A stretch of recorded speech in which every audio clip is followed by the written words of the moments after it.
우화를 읽는다는 것은 인간의 본성을 들여다보고 삶의 진실에 가까이 다가가는 일입니다. 우화는 우리가 얼마나 많은 것을 모르는 존재인지, 그리고 그 모름을 인정하는 순간부터 비로소 배움이 시작된다는 사실을 조용히 일깨워 줍니다.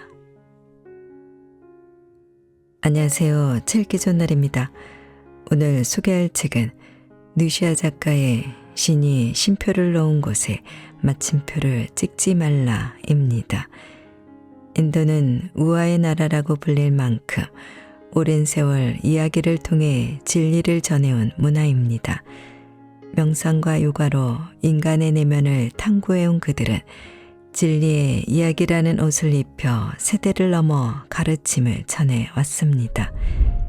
이 책은 그런 인도 우화들 가운데 저자가 오랜 시간 직접 고르고 정리한 100편의 이야기로 구성되어 있습니다. 스승과 제자, 왕과 학자, 동물과 신들이 등장해 겸손, 용서, 자만, 진실, 선택 같은 삶의 주제를 인도 특유의 비유와 상징으로 들려줍니다. 이 책의 인생 처방 우화와 이야기들은 지역마다 맛과 향이 다른 인도 음식처럼 어느 곳을 펼쳐 읽든 재미 이상의 의미와 깨달음을 담고 있습니다. 짧은 이야기 한 편 한 편을 통해 삶을 이해하고 세상을 받아들이고 조금씩 진리에 다가가는 법을 배우게 될 것입니다. 자, 그럼 지금부터 잠시 책 속으로 들어가 보겠습니다. 오늘도 책 읽기 좋은 날과 함께 좋은 시간 보내세요. 구독, 좋아요, 사랑합니다.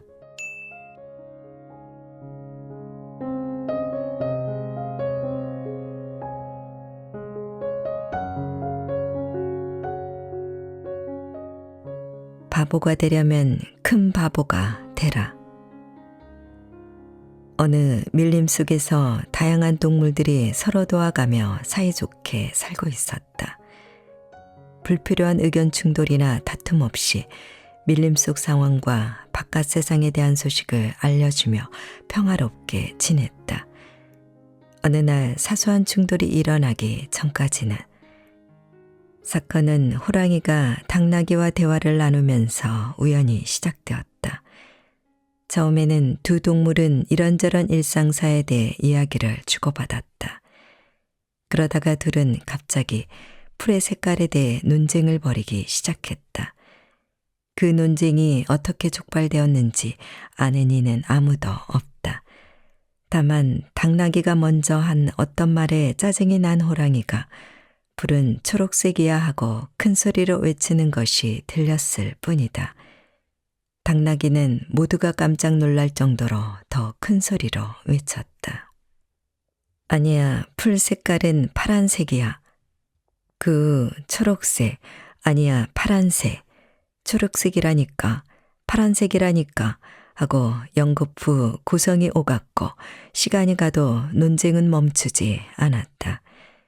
둘의 논쟁에 다른 동물들도 덩달아 편이 갈려 초록색, 파란색을 외쳐댔다. 상황이 점점 심각해져 이런 식으로 가다가는 그동안 이어져 온 동물들 간의 좋은 관계가 큰 위기를 맞이할 것이 분명했다. 호랑이는 이미 포식동물의 본능에 충실하게 공격성을 드러냈고 반면에 당나귀는 자신의 타고난 약점을 완전히 잊은 채 위험한 적수를 계속 자극하고 있었다.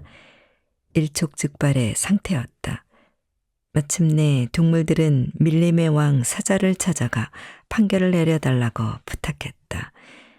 논쟁의 현장에 나타난 사자는 먼저 당나귀의 주장을 귀 기울여 들었다. 그러고 나서 호랑이의 주장을 들었다. 잠시 심사숙고한 후 사자는 당나귀의 주장을 지지하기로 결정했다. 그는 그 자리에 모인 동물들에게 호랑이가 틀렸다고 엄숙하게 선언했다. 밀림의 왕 사자의 권위 있는 판결에 따라 호랑이는 소란을 일으킨 벌로 1년 동안 밀림에서 추방되어야 했다. 밀림을 떠나기 전에 호랑이는 마지막으로 사자를 찾아가 풀이 초록색이라는 사실을 온 세상이 다 아는데 왜 당나귀에게 유리한 판결을 내리고 자신을 벌했느냐며 하소연했다. 사자가 말했다. 물론 나도 풀이 초록색이라는 사실을 알고 있다. 하지만 어리석은 자와 논쟁을 벌였기 때문에 너를 벌한 것이다. 논쟁이 논쟁다워지려면 적어도 자신보다 지식과 지혜가 높은 자와 토론을 해야 한다. 어리석은 자와 무의미하게 논쟁함으로써 너는 소중한 시간과 기운을 낭비하고 세상을 시끄럽게 만들었다. 그것이 내가 벌을 받는 진짜 이유이다.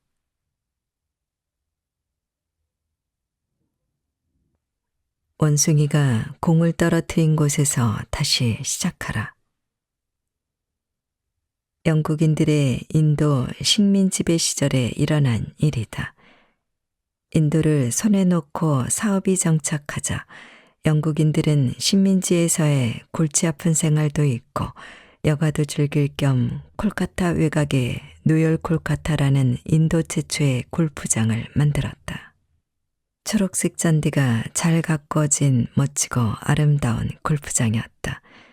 그런데 그것이 별로 좋은 발상이 아니라는 사실이 금방 드러났다.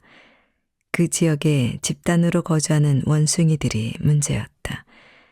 사람들이 골프를 칠 때마다 원숭이들은 골프공에 무한한 관심을 보이며 경기에 참가했다. 골퍼가 필드 안으로 공을 날려보내면 나무에서 기어내려온 원숭이들이 재빨리 필드로 달려가 공을 집어들었다. 원숭이들은 골프공을 갖고 장난치다가 엉뚱한 곳에 던지고 달아나곤 했다. 당연히 경기가 지연되거나 무효화되고 골퍼들 간의 시비가 붙기 일쑤였다. 그래서 매번 경기를 원점에서 다시 시작할 수밖에 없었다. 예상하지 못한 장애였다. 처음에 골프장 운영자는 원숭이들을 통제하려고 많은 시도를 했다. 먼저 골프장 둘레에 높은 울타리를 설치했다. 기대에 부풀게 한 이 시도는 나무타기 명수인 원숭이들을 막기에는 역부족이었다. 바나나와 사과 등의 과일로 원숭이들을 다른 숲으로 유인하기도 했지만 원숭이들은 허기를 채우자마자 그 숲에 다른 무리들까지 이끌고 골프장으로 되돌아왔다. 총소리를 내어 쫓아내려고도 해봤지만 원숭이들은 여간에서는 속지 않았다. 덫을 놓아 생포하기도 했지만 한 마리를 잡으면 또 다른 원숭이가 나타났다. 그 수많은 원숭이를 잡아 먼 지역으로 이동시킨다는 것은 물리적으로 불가능한 일이었다. 어떤 방법도 영리한 원숭이들에게 통하지 않음을 깨달을 수밖에 없었다. 모처럼 골프를 즐기고자 했던 영국인들은 절망했다. 사람들이 작은 골프공에 그토록 집착하는 것을 보고 원숭이들은 더욱 신이 나서 이리저리 공을 던지고 다니며 즐거운 비명을 질렀다. 원숭이들의 해방에 골머리를 앓던 영국인들은 마침내 그 골프장에만 해당하는 특별한 규칙 한 가지를 만들었다. 원숭이가 공을 떨어뜨린 자리에서 경기를 다시 시작한다. 더할 나위 없이 지혜로운 결정이었다. 원숭이들로 인한 장애물에 화를 내고 경기를 포기하기보다 상황을 받아들여 새로운 놀이 규칙을 창조하는 것이다. 그 결과 로열 콜카타 골프장의 골퍼들은 한층 재미있는 골프를 즐길 수 있게 되었다. 아름다운 궤적을 그리며 페어웨이의 잔디밭에 안착한 공을 원숭이가 집어 기다란 풀밭에 던지기도 했다. 정반대의 상황도 일어났다. 원숭이라는 예상 밖의 변수가 경기에 뒤지고 있던 사람을 승리하게 만들기도 했고 이기고 있다고 자만하는 사람을 무릎 꿇게 하기도 했다. 잘못 쳐서 엉뚱한 방향으로 날아간 공을 원숭이가 주워다가 홀컵에 정확히 떨어뜨리는 행운을 맛보는 사람도 생겼다. 원숭이들 덕분에 경기가 묘미를 더해 갔다. 원숭이가 공을 떨어뜨린 자리에서 다시 시작하라.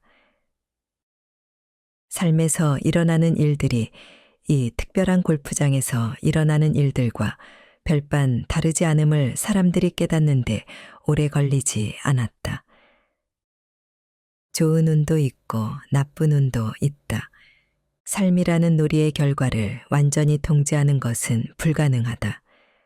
삶은 우리가 의도한 대로 진행될 의무가 없다. 기차는 지연되고 차는 진창길에서 고장나며 면접 일정은 틀어지고 멋진 계획은 엉망이 된다. 잘 나가고 있던 중에 갑자기 원숭이가 튀어나와 공을 홀컵에서 멀리 던져버리고 그동안의 노력이 무효화된다. 그럴 때 우리는 절망하고 자신과 타인을 비난하며 운명을 탓한다. 자신이 이 경기에 적합하지 않기 때문이라며 포기하려는 마음까지 먹는다. 그러나 삶은 우리의 계획을 따르지 않기 때문에 오히려 놀라운 일이 가능하다. 어느 소설가가 썼듯이 지금보다 더 나빠질 수는 없다고 생각할 때 더 나빠지고 더 좋아질 수는 없다고 생각할 때 더 좋아지는 것이 인생이다. 신이 쉼표를 넣은 곳에 마침표를 찍지 말아야 한다. 코스마다 매번 긴고리 원숭이가 튀어나와 골프공을 엉뚱한 곳으로 던져놓는다. 불공정해 보이지만 그것이 인생이라는 경기이다. 그럴 때 우리가 해야 할 일은 이것이다. 원숭이가 공을 떨어뜨린 지점에서 다시 시작하자. 어쩌면 그 지점이 최선이자 최고의 시작점인지도 모른다. 무작위로 보이는 그 자리가 바로 신이 정해준 자리일지 누가 아는가. 신화에서 원숭이는 신의 심부름꾼이다. 성자가 된 도두. 북인도 미르자푸르의 한 남자가 살았다. 그는 여러 세대에 걸쳐 도둑이었던 집안에서 태어났으며 그가 아는 것은 훔치는 것이 전부였다. 어느 날 밤 그는 이웃 마을로 가서 부잣집 담을 뛰어넘었다.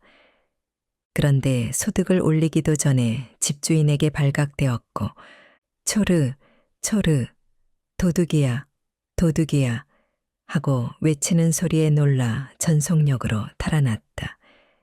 집주인과 마을 사람들이 몽둥이를 들고 추격해 왔다. 잡히면 죽음뿐이라는 생각에 도둑은 온 힘을 다해 도망쳤다. 두세 개의 마을을 지날 때까지 계속된 공포의 추격전은 도둑이 부근에 밀림 속으로 뛰어들면서 중단되었다. 칠흑 같은 어둠 속에서 도둑은 나뭇가지와 덤불에 찢겨 거의 나체가 되었다. 신발도 벗겨지고 머리카락은 헝클어졌다. 그 밀림은 코브라와 독충들로 유명해 고행 수련을 하는 수도승들이 고도의 영적 능력을 얻기 위해 찾아오는 곳이기도 했다. 밤새 숲을 헤치고 나아가 동틀 무렵 건너편 마을의 다다른 남자는 기진맥진해서 큰 바니안 나무 아래 주저앉았다. 잠시 숨을 고른 후 그는 아름드리 나무 둥치에 지친 몸을 기대고 눈을 감았다. 위험하고 아찔한 밤이 그렇게 지나갔다. 얼마 후 염소젖을 짜러 나온 한 소녀가 바니안 나무 아래 머리를 산발한 채 반나체로 앉아있는 성자를 발견했다. 총명한 소녀는 금방 알아차렸다. 그가 밀림에서 고행을 마치고 나온 성자라는 걸. 그래서 존경하는 의미에서 방금 짠 염소젖을 성자에게 바쳤다. 주름에 빠져들다가 인기척에 놀란 남자는 얼른 자세를 바로 하고 명상에 잠긴 척 했다. 집으로 돌아간 소녀는 부모에게 소식을 전했고 위대한 성자가 마을에 찾아왔다는 이야기를 들은 사람들이 하나둘 나무 아래로 모였다. 그들은 남자의 발에 이마를 대며 축복을 청하고 돈과 음식을 바쳤다. 남자는 당황했지만 눈을 감고 미동도 하지 않았다. 만약 이들이 자신의 정체를 안다면 목숨을 내놔야 할지도 모를 상황이었다. 그래서 더욱더 명상에 잠긴 성자 흉내를 냈으며 자신에게 바쳐지는 돈과 음식을 거들떠보지도 않았다. 그 모습을 본 사람들은 그를 성스러운 현자로 확신했다. 영원한 삶을 상징하는 바니안 나무는 인도인들이 가장 성스럽게 여기는 나무 중 하나이다. 어느 마을에나 큰 바니안 나무가 있어서 힌두교도들은 해마다 수차례 금식을 행하며 이 나무 밑에서 기도를 올린다. 오래된 나무는 줄기에서 공깃뿌리가 늘어져 이것이 땅에 닿으면 뿌리가 된다. 이 뿌리가 나무를 지탱하고 거기서부터 다시 옆으로 퍼지는 불가사의한 나무가 바니안 나무이다. 이 공깃뿌리의 수가 수백 개나 되는 나무도 있고 가지가 퍼진 영역이 400m에 이르는 것도 있다. 신성한 나무라고 믿기 때문에 인도인들은 나무가 아무리 넓게 퍼져도 가지를 자르지 않는다. 바니안 나무 아래서 남자는 실눈을 뜨고 자신에게 닥친 새로운 상황을 관찰했다. 도둑으로 살아온 그때까지의 삶은 불안과 긴장의 연속이었고 노구에 비해 소득이 보잘것 없었다. 지난밤만 해도 아무 수확 없이 가시나무에 찢기며 도망쳐야만 했다. 그런 생활과 비교하면 새롭게 열린 이 삶은 비록 일말의 불안감은 동일하다 해도 훨씬 편안하고 매력적으로 느껴졌다. 눈을 감고 앉아 있는 것만으로도 저절로 돈과 음식이 들어왔다. 사람들이 바친 오렌지색의 사두복장을 하자 그가 성자라는 사실을 누구도 의심하지 않았다. 설법을 할 필요도 없었다. 전통에 따라 모우니 사두, 즉 무건수도자 흉내를 내면 되었다. 새로운 생존법을 터득한 남자는 그 일에 매진하기로 결심했다. 이전의 도둑으로 돌아가기에는 이미 너무 멀리 와 있었고 가고 싶지도 않았다.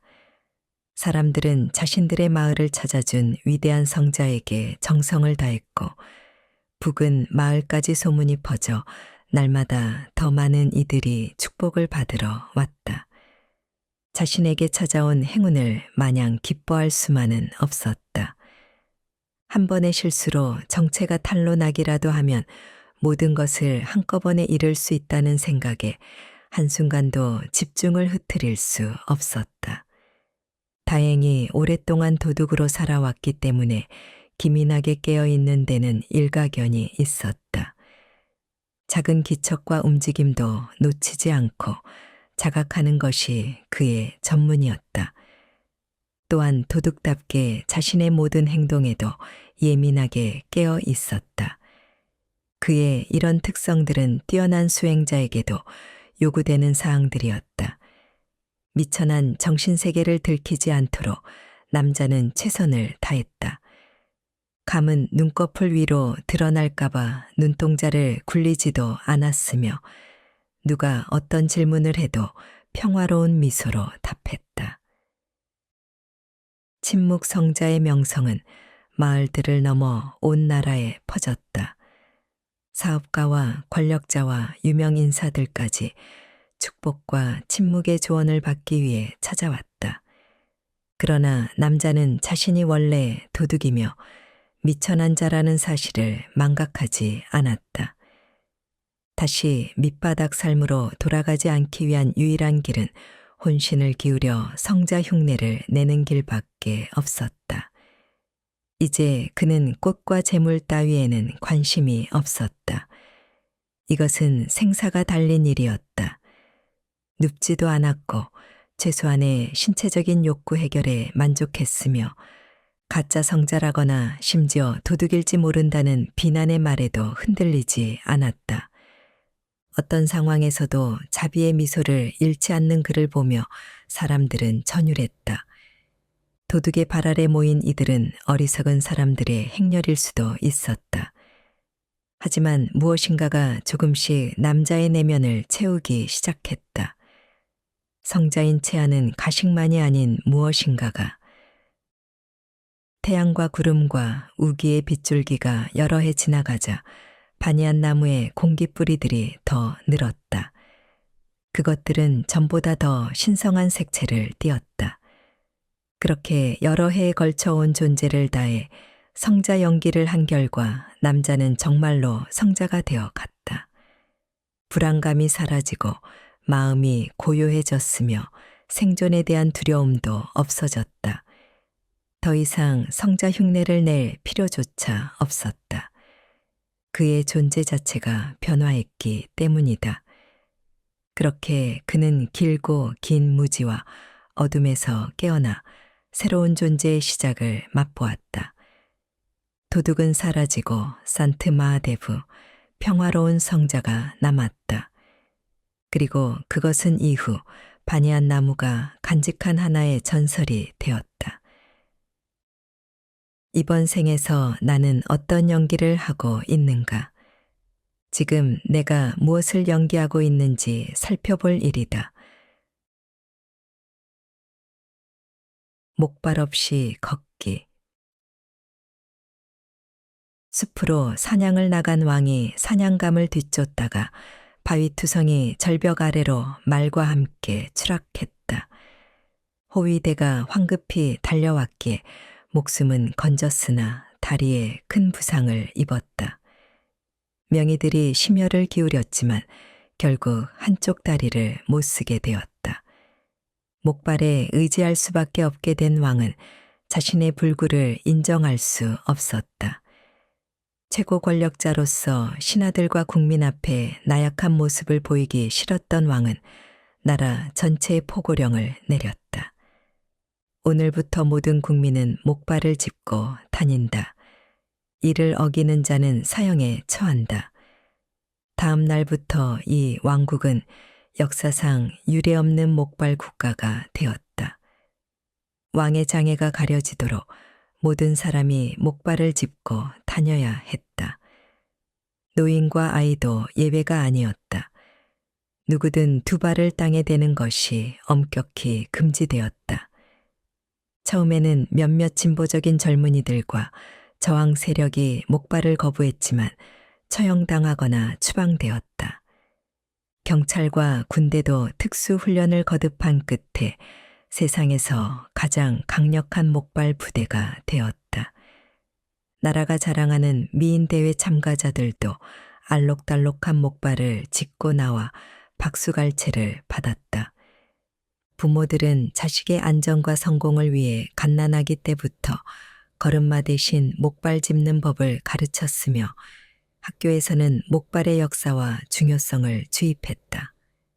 목발에 대한 연구로 학위를 취득한 전문가까지 등장해 목발의 가치와 역사성을 강조했다. 이제 목발 없이 두 다리로 걷는 것은 위험한 욕망이 되었다. 그 욕망을 발설하는 자는 정신병원에 갇히거나 현실 부적응자로 낙인 찍혔다. 이제 목발은 모두에게 존재의 일부가 되었다. 불행한 일은 왕이 매우 오래 살았다는 것이다. 세월이 흐르고 세대가 바뀌자 이제 인간이 두 다리로 자유롭게 걸을 수 있다는 사실을 모두가 까마득히 잊어버렸다. 목발을 짚은 상태에서 농사를 짓고 음식을 만들고 춤을 추고 더 어려운 기능까지 선보이는 목발의 달인들이 생겨났다. 젊은 시절 목발 없이 살던 노인들은 자식과 손자들의 인생을 망치지 않기 위해 그 기억을 꺼내지 않았다. 더 불행한 일은 왕이 죽은 후에도 상황이 전혀 달라지지 않았다는 사실이다. 어릴 때부터 목발에 익숙해진 사람들은 두 다리로 걸을 생각조차 하지 않았다. 설령 목발을 본래적인 것이 아닌 후천적인 굴레로 여겨 벗어던지려 시도해도 이미 다리가 허약해져서 군중의 조롱을 사며 넘어질 뿐이었다. 이제는 나라에서 강제하지 않아도 목발 없이 똑바로 서 있는 것 자체가 힘들었다. 모든 이가 그것을 인간의 불가피한 조건이라 여겼다. 목발 이론과 사상으로 기득권을 차지한 사람들도 이 상황에 한몫을 했다. 이는 왕의 뒤를 이은 통치자들에게도 유리한 조건이었다. 목발을 짚은 시민들은 무엇보다 통제가 쉬웠다. 외부에서 강요하기 전에 스스로를 자기 한계에 가둬 자유를 포기했기 때문이다.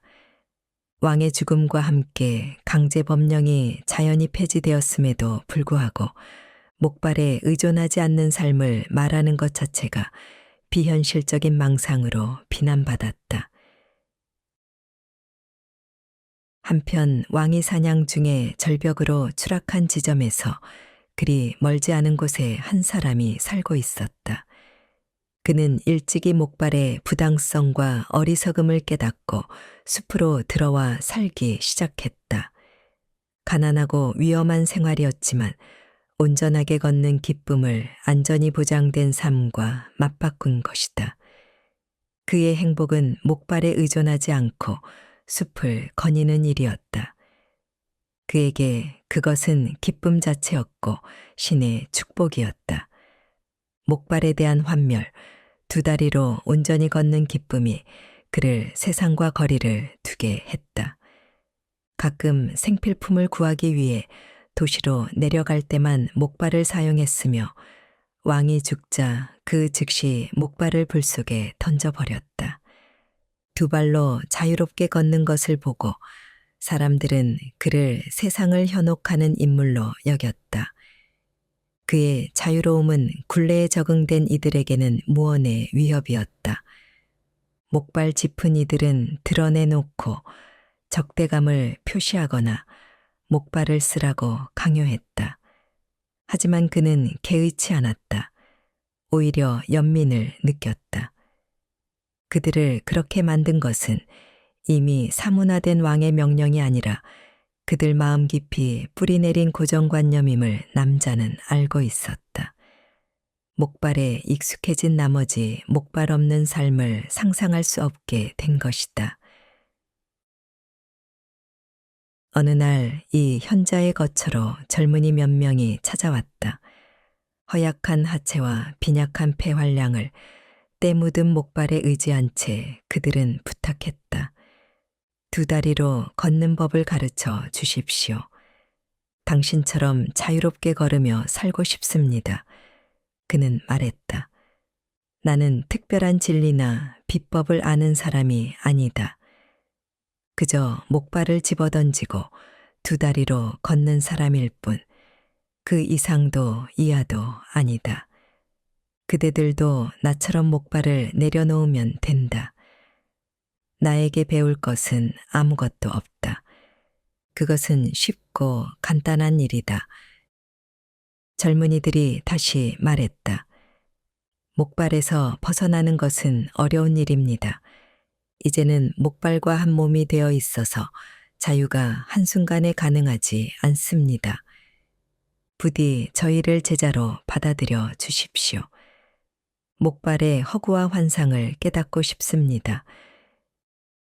젊은이들의 간절한 눈빛을 보고 그는 더 이상 물리칠 수 없었다. 하지만 가르쳐 줄 것은 많지 않았다. 그저 지금 당장 목발을 내려놓으라는 것, 그리고 다시는 목발에 의존하지 말라는 것, 목발 없이 두 다리로 자유롭게 걷는 것이 인간 본연의 모습이라는 것이 전부였다. 그리고 그것이 가능한 일임을 그는 직접 보여 주었다. 몇 달 동안 젊은이들은 그에게서 걷는 법을 배웠다. 어떤 제자는 그의 말을 꼼꼼히 받아 적었다. 그러는 사이 차츰 더 많은 사람이 집을 떠나 숲으로 와서 그의 제자가 되었다.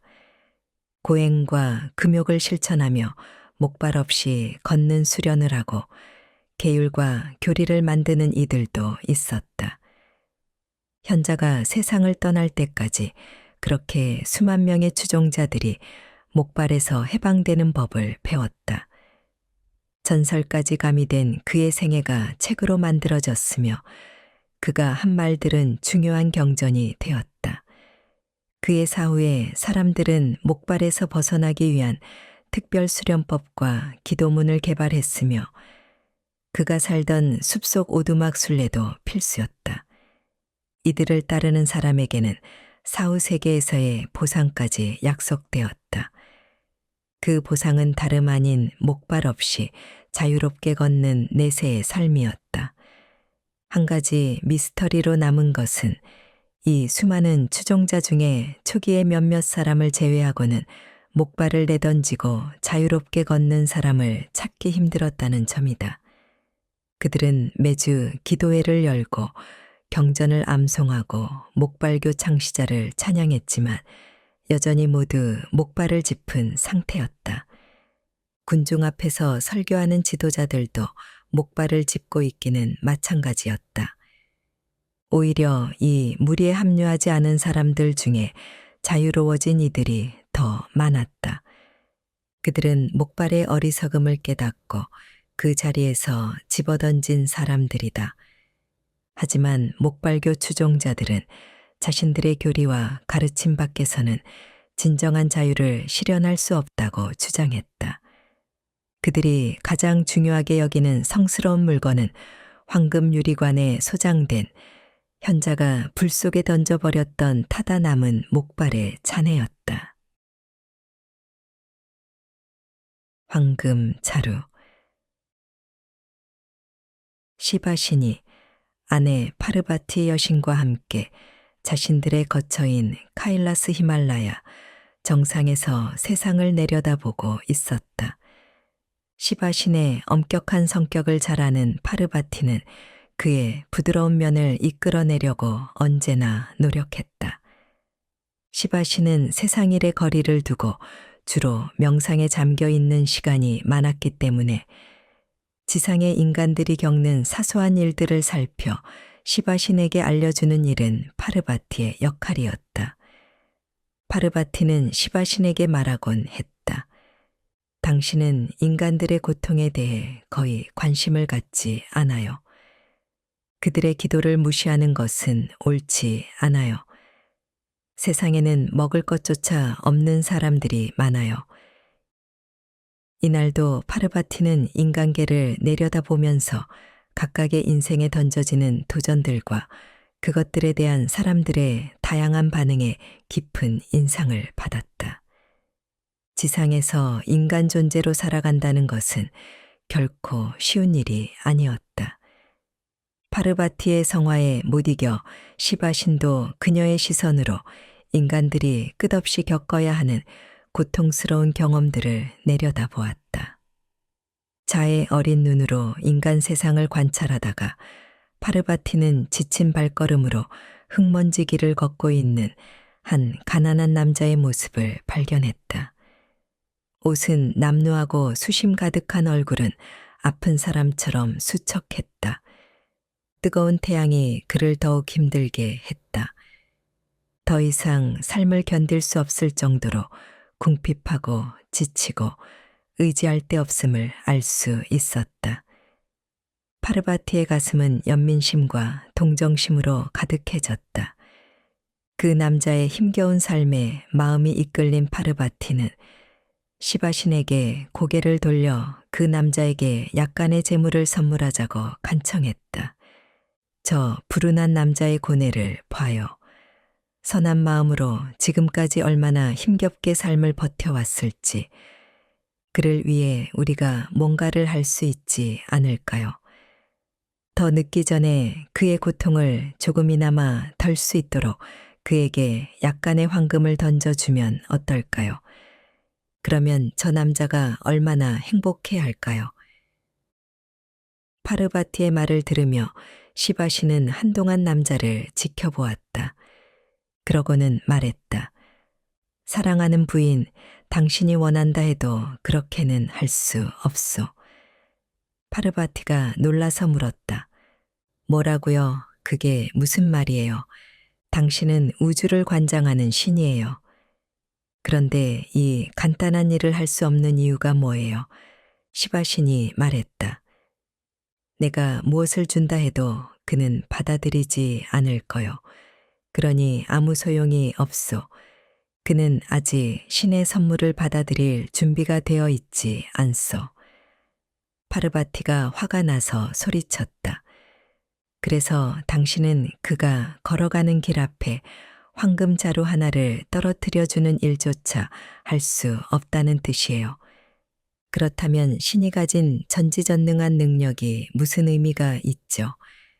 시바 신이 냉정을 유지하며 말했다. 그것은 얼마든지 할 수 있어. 하지만 이건 다른 얘기라는 걸 이해해야. 하지만 파르바티는 더 이상 남편의 말을 듣고 싶지 않았다. 그녀는 다시 애원했다. 제발 한 번만 그렇게 해줘요. 파르바티를 계속 설득하는 것이 더 이상 의미가 없다고 판단한 시바시는 고개를 끄덕였다. 그리고 남자가 걸어가는 길 앞쪽에 황금이 가득 든 자루 하나를 떨어뜨려 주었다. 그러는 동안에도 남자는 계속 생각에 잠겨 흙먼지 이는 길을 걷고 있었다. 오늘 저녁은 어디서 음식을 구할 수 있을까? 아니면 또다시 허기진 배를 끌어안고 잠들어야 할까? 언제까지 이렇게 불행하게 살아야 할까? 그렇게 고뇌에 차서 걷고 또 걸었다. 그 순간 그는 길 앞쪽에 떨어진 장애물 하나를 보았다. 그는 혼잣말로 중얼거렸다. 큰 돌이 떨어져 있네. 미리 발견하길 다행이야. 하마터면 돌에 걸려 넘어질 뻔했어. 남자는 조심스럽게 그 황금 자루 옆을 돌아서 자기 갈 길을 갔다. 그것을 지켜보며 안타까워하는 파르바티에게 시바신이 말했다. 우리 신들은 인간들이 걷는 길 앞에 자주 황금 자루를 떨어뜨려 주고 있어.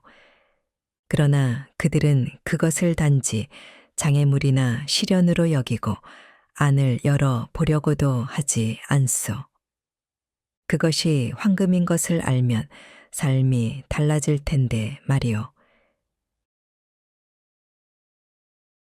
멍청아 호박이야. 뱀에 물리는 것이 사망의 주된 원인일 만큼 남인도 캐랄라주는 뱀이 많은 지역이다. 여러 해 전에 그곳에 뱀에 물린 사람을 전문적으로 치료하는 이름난 치료사가 살았다. 그는 모든 치명적인 뱀독에 대한 전문가일 뿐 아니라 해독제를 연구 개발하는 데도 뛰어났다. 하지만 전해져 내려오는 관례에 따라 어떤 치료비도 청구하지 않았고 환자들이 자발적으로 내는 돈도 받지 않았다. 그럼에도 목숨을 구해준 것에 대한 감사 표시로 사람들이 어떻게든 사례를 하고 갔기 때문에 여러 해 동안 그럭저럭 재산을 모을 수 있었다. 치료사의 젖에 바로 옆에 한 농부가 살았다. 나뭇가지에 진흙을 발라 지은 오두막에 살 정도로 가난했던 이 농부에게는 코추라만이라는 아들이 있었다. 코추라만은 약간 모자랐지만 자신도 이웃처럼 부유하고 유명한 치료사가 되고 싶었다. 그래서 하루는 치료사의 제자를 찾아가 자신의 포부를 밝히며 치료사가 되려면 어떻게 해야 하는지 물었다. 제자는 얼간이의 터무니없는 야망을 재미있어 하며 스승에게 약간의 선물을 바치면서 제자로 받아들여 달라고 부탁하기만 하면 된다고 말해 주었다. 그렇게 하면 스승님께서 너에게 비밀 만트라를 알려주실 거야. 그 만트라를 음절마다 각각 10만 번씩 헌신적으로 암송해야만 해. 그렇게 하면 치료사가 될 충분한 자격을 갖추게 되며 만트라를 암송한 물이나 신성한 재를 환자에게 뿌려주면 환자가 치료될 것이라고 제자는 장담했다.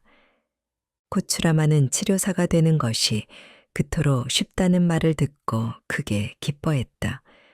하지만 한 가지 문제가 있었다. 스승에게 선물로 바칠 마땅한 물건이 없었다. 집에는 귀중품이나 현금이 아무것도 없었다. 눈에 띄는 것이라곤 쓰러져가는 오두막 지붕 위에 매달린 잘생긴 호박 2개가 전부였다. 그것을 바치면 되겠다고 그는 결심했다. 어느 이른 아침 코추라마는 다른 사람들이 잠에서 깨기 전에 호박을 따서 치료사의 집으로 갔다. 문을 두드리니 마침 치료사가 나왔고 코추라마는 호박 2개를 그의 발밑에 내려놓고 경건하게 2 손을 모으며 인사를 했다. 이게 뭔가? 호박을 가리키며 치료사가 어리둥절해서 물었다. 코추라만이 말했다. 저는 뱀에 물린 상처를 치료하는 만트라를 배우고 싶습니다. 부디 저를 제자로 받아들여 주십시오. 치료사가 퉁명스럽게 물었다. 하지만 왜 빗띠 쿠시만담이지? 케랄라에서 사용하는 말라얄라어로 빗띠는 멍청이이고 쿠시만담은 호박이라는 뜻이다. 코추라마는 치료사가 무슨 말을 하는지 이해할 수 없었지만 불안하고 초조한 나머지 빗띠 쿠시만담이라는 말을 비밀 만트라로 받아들였다. 그리고 치료사의 근엄한 태도에 만트라 전수의식이 끝났다고 생각하고는 겸허하게 절을 올리고 서둘러 집으로 돌아왔다. 그는 곧바로 목욕 재개한 후 불 밝힌 기름 등잔 앞에 책상 다리를 하고 앉아 스승의 제자가 알려준 대로 유금절로 된 만트라를 60만 번 암송했다. 만트라 암송을 마친 후 쿠시만담은 자신이 정말로 뱀독 치료하는 치료사가 되었다고 굳게 믿으며 자리에서 일어났다. 케랄라 지역에는 뱀독 치료하는 치료사와 뱀이 서로 협약을 맺으며 이에 따라 뱀은 일부러 사람을 물지 않기로 치료사는 뱀에 물린 사람들을 치료하기 위해 집 밖으로 나가지 않기로 약속한다는 설이 있다. 따라서 치료를 위해서는 환자를 의사에게 데려가야 했다. 게다가 치료사들은 치료비 받는 것도 금지되어 있었다. 그러나 이런 관례를 알 리 없는 코추라마는 뱀에 물린 사람이 있다는 얘기를 들을 때마다 서둘러 달려가 환자를 치료했으며 어떤 사례비든 사양하지 않았다. 그의 만트라 치료법은 종종 효과가 있었다. 차츰 명성이 알려져 생활도 넉넉해졌고 어느덧 마을의 다른 지역으로 옮겨가서 새 집을 지었다. 일이 그렇게 진행되어 갈 즈음 그 나라의 왕이 뱀에 물리는 사건이 벌어졌다. 코추라만의 스승을 비롯한 많은 뱀독 치료사들이 왕궁으로 불려왔지만 아무도 왕을 낫게 하지 못했다. 사흘째 되던 날 모든 희망이 사라지자 마지막 의식을 위해 왕은 침대에서 내려져 바닥에 눕혀졌다. 그때 누군가가 코추라만을 떠올렸고 서둘러 가마를 보내 그를 데려왔다. 도착하자마자 왕을 진찰한 코추라만은 왕실 요리사를 불러 쌀죽 한 그릇을 준비하라고 지시했다. 이유를 묻자 왕이 2, 3일 동안 아무것도 먹지 못했으니 회복하고 나면 배가 고파서 죽을 찾을 것이라고 대답했다. 함께 있던 치료사들은 코추라만을 돌팔이 의사 취급하며 왕은 이미 죽은 것이나 다름없는데 쌀죽이 무슨 소용이냐고 비웃었다. 코추라만은 어떤 수군거림에도 동요하지 않았다. 그는 치료사의 자세를 갖춰 자리에 앉은 다음 물 한 그릇을 갖다 달라고 청했다. 그리고 물 위에 만트라를 108번 암송하고는 왕의 얼굴에 그 물을 뿌렸다. 곧 왕이 눈을 떴다. 다시 만트라를 암송하고 물을 뿌리자 이번에는 몸을 움직이기 시작했다. 3번째 물을 뿌렸을 때는 자리에서 일어나 앉더니 코추라만이 예언한 대로 죽 한 그릇을 달라고 했다. 죽을 먹은 뒤 왕은 코추라만에게 영웅을 상징하는 한 쌍의 팔찌를 수여하고 금화 만냥과 비단 10피를 사례로 주었다. 그리고 왕실 악단을 앞세우고 왕실 근위대의 호의를 받으며 가마로 집까지 모시고 가게 했다. 다른 치료사들도 젊은 뱀독 치료사의 불가사의한 능력에 대해 궁금해하며 행렬을 따라갔다. 그들 중에는 자신도 모르는 사이에 코추라만의 스승이 된 치료사도 있었다. 궁전에서는 왕을 치료하느라 분주해 스승을 알아보지 못했지만 집으로 돌아오는 길에 코추라만은 군중 속에서 자신을 뒤따르고 있는 스승을 발견했다. 그는 즉시 가마에서 내려 스승에게 가서 절하며 왕이 자신에게 하사한 모든 선물을 스승의 발치에 내려놓았다. 그러면서 인생에서 자신이 이룬 모든 것은 스승의 조언과 축복 덕분이라고 말했다. 내 조언. 스승이 어리둥절해하며 물었다. 나는 그대에게 어떤 조언도 한 기억이 없네. 오히려 죽은 사람을 되살리는 주문을 가르쳐 달라고 그대에게 부탁하려던 참이었네. 코추라만이 말했다. 제가 아는 유일한 주문은 당신이 가르쳐준 비밀 만트라 뿐입니다. 무슨 만트라? 코추라만이 스승의 귀에 대고 속삭였다. 빗띠 쿠시만담, 멍청아, 호박이야. 만트라는 신비한 힘이 깃들어 있다고 믿는 음절이나 단어를 반복해서 암송함으로써 명상 수행시 마음의 집중력을 얻는 수련 도구이다. 수행뿐 아니라 삶에서도 우직하고 순수한 믿음이 때로는 다른 무엇보다 더 큰 힘을 발휘한다. 비록 그것이 빗띠 쿠시만담일지라도 지금이 아니면 언제인가. 홍수로 부모를 잃은 소년이 고아가 되어 집도 보호자도 없이 홀로 남겨졌다. 하지만 아버지로부터 많은 것을 배웠기 때문에 삶을 살아나갈 길을 찾는데 오래 걸리지 않았다. 어느 날 소년은 시장으로 가서 가장 작고 저렴한 가게를 임대했다.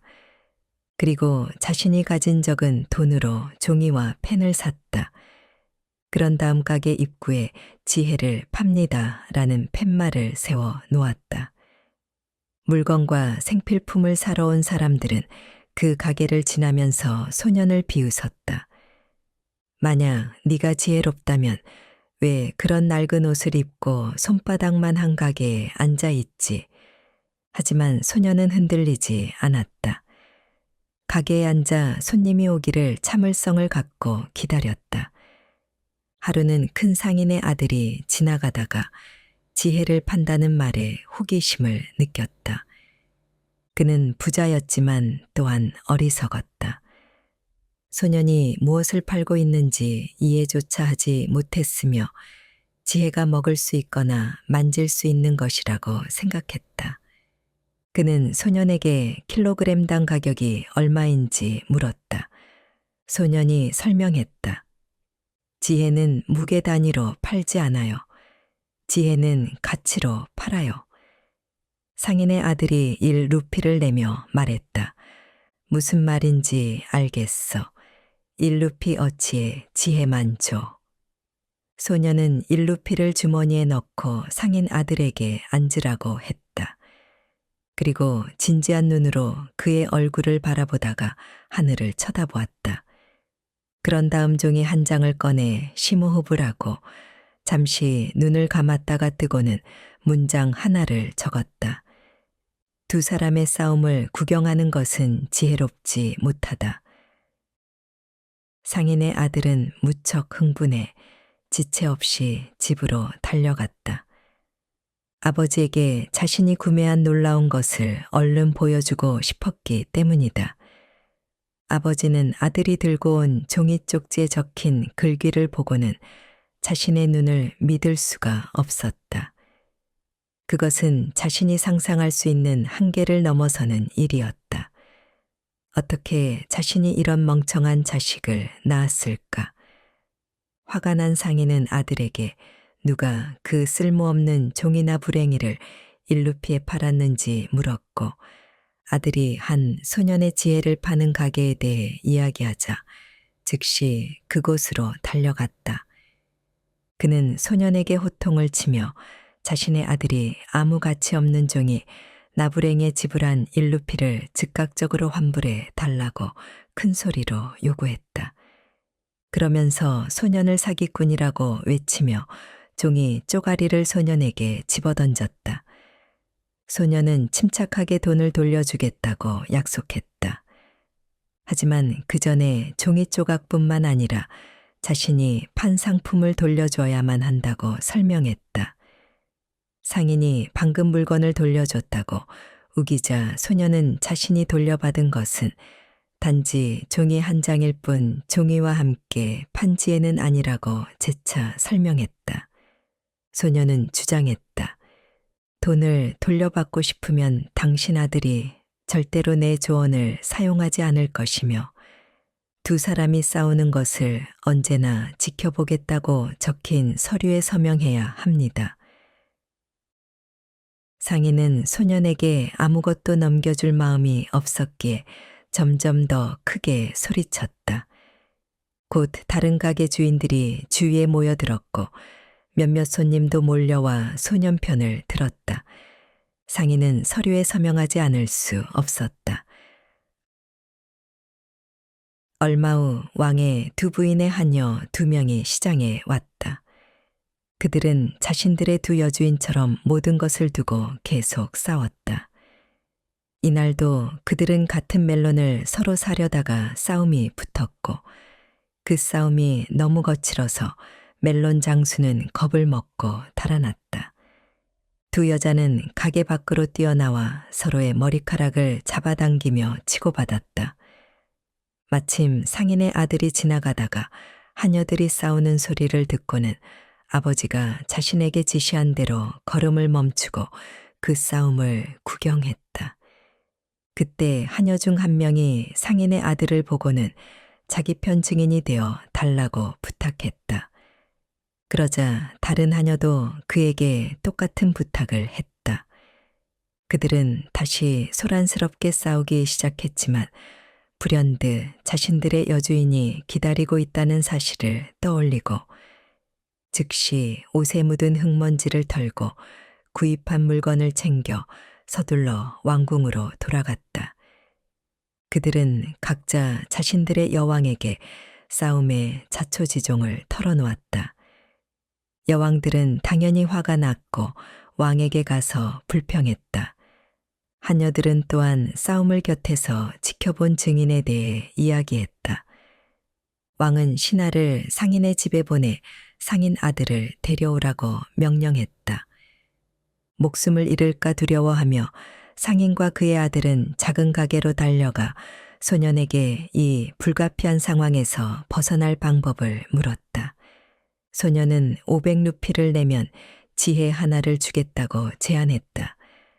상인은 주저없이 500루피를 지불했다. 소년은 진지한 얼굴로 심호흡을 하고 잠시 눈을 감았다가 뜨고는 말했다. 왕궁으로 불려가면 미친 척을 하세요. 아무것도 이해하지 못하는 척 하세요. 증인으로 왕궁에 불려간 상인의 아들은 소년이 알려준 대로 행동했다. 결국 왕은 그 미치광이를 더 이상 참지 못하고 왕궁에서 내쫓아 버렸다. 하지만 상인은 행복하지 않았다. 이제 자신의 아들이 죽을 때까지 항상 미친 척을 해야 하기 때문이었다. 그렇지 않으면 왕이 적발해 아들의 머리를 벨 것이었다. 그래서 상인과 그의 아들은 지혜를 좀 더 구입하기 위해 다시 소년의 가게로 갔다. 그리고 500루피를 더 내고 왕이 기분 좋은 때를 골라 왕에게 다시 가서 자초지종을 털어놓으라는 조언을 구입했다. 상인의 아들은 소년의 조언을 따랐고 다행히 왕이 아주 기분이 좋을 때 왕을 만날 수 있었다. 모든 이야기를 하고 자신의 어리석은 짓에 대해 용서를 빌자 왕은 그 이야기가 매우 재미있다고 생각하며 그를 용서했다. 누구든 가끔은 실수를 하니 걱정하지 말라는 위로도 곁들이면서 상인의 아들이 떠난 후 혼자 앉아 그 이야기에 대해 생각하던 왕은 지혜를 판다는 소년의 흔치 않은 재능에 호기심이 생겼다. 그래서 소년을 불러 자신에게 팔만한 지혜가 있는지 물었다. 소년이 말했다. 물론입니다. 팔 지혜는 많습니다. 특히 한 나라의 왕에게는요. 하지만 저의 지혜는 저렴하지 않습니다. 10만 루피는 지불하셔야 합니다. 왕은 망설이지 않았다. 왕이 흔쾌히 10만 루피를 내자 소년은 다시 진지한 얼굴이 되어 심호흡을 하며 눈을 감았다 뜨고는 왕실의 특별한 종이 위에 문장 하나를 적었다. 종이 위에 적힌 글귀를 왕이 읽었다. 지금이 아니면 언제인가. 왕은 그 조언이 매우 지혜롭다고 생각하고 그 글귀를 왕실의 모든 접시와 컵에 황금색 글씨로 새기게 했다. 왕실의 모든 거울에도 새겼으며 왕의 고급 베개와 침대 시트에도 술을 놓았다. 누구도 그것을 절대로 잊지 않도록. 몇 달 후 왕이 가장 아끼는 아들이 갑자기 병을 앓다가 죽고 말았다. 슬픔을 이기지 못한 왕은 우울증이 깊어져 아예 방 안에서 나오지 않았다. 세상에 대한 흥미를 잃었고 국가의 중대사들은 방치되었다. 왕이 부재하는 동안 갑자기 권력을 갖게 된 대신들은 서로 싸우기에 바빴다. 이 모든 일이 일어나는 동안 왕은 눈을 뜨는 것조차 귀찮아져서 무겁게 커튼을 들이운 어두운 방에서 꼼짝도 하지 않았다. 어느 날 새로운 궁녀가 왕의 방으로 아침 식사를 들고 왔다. 제대로 지시를 듣지 못했는지 그녀는 음식이 차려진 쟁반을 탁자 위에 내려놓은 뒤 창문 쪽으로 가서 얼른 커튼을 모두 제쳤다. 예상치 못한 행동이라서 왕이 제지할 겨를이 없었다. 왕이 소리를 지르려 했지만 이미 늦었다. 봄의 화창한 아침 햇살이 창으로 쏟아져 들어와 우울한 어둠을 한순간에 몰아내었다. 새들이 지저귀는 소리가 무겁던 방 안공기를 바꿔 놓았다. 왕은 부신 눈을 가까스로 뜨고서 대체 누가 왕의 명령을 어겼는지 알기 위해 궁녀를 쳐다보았다. 그러나 그의 눈에 먼저 들어온 것은 궁녀의 얼굴이 아니라 창문 옆 커다란 거울에 새겨진 한 줄의 글귀였다. 지금이 아니면 언제인가. 똑같은 구절이 베개와 침대 시트에도 아침 식사가 담긴 접시와 쟁반에도 새겨져 있었다. 목을 축이기 위해 집어든 황금잔에도 아름다운 글씨체로 그 글귀가 새겨져 있었다. 왕은 깨달았다. 그동안 자신이 그 단순한 지혜를 잊고 있었다는 것을. 그날부터 왕은 국정으로 돌아가 매일매일이 마지막 날인 것처럼 열정을 다해 일했다. 나라는 질서를 되찾았으며 전보다 더 풍요로워졌다. 아비, 나이, 카비, 나이. 지금이 아니면 언제인가 라는 뜻의 힌디어 속담이다.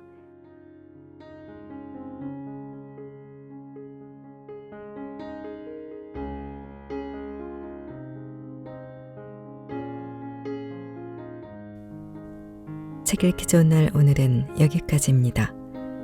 안전하고 포근한 시간 보내세요. 사랑합니다.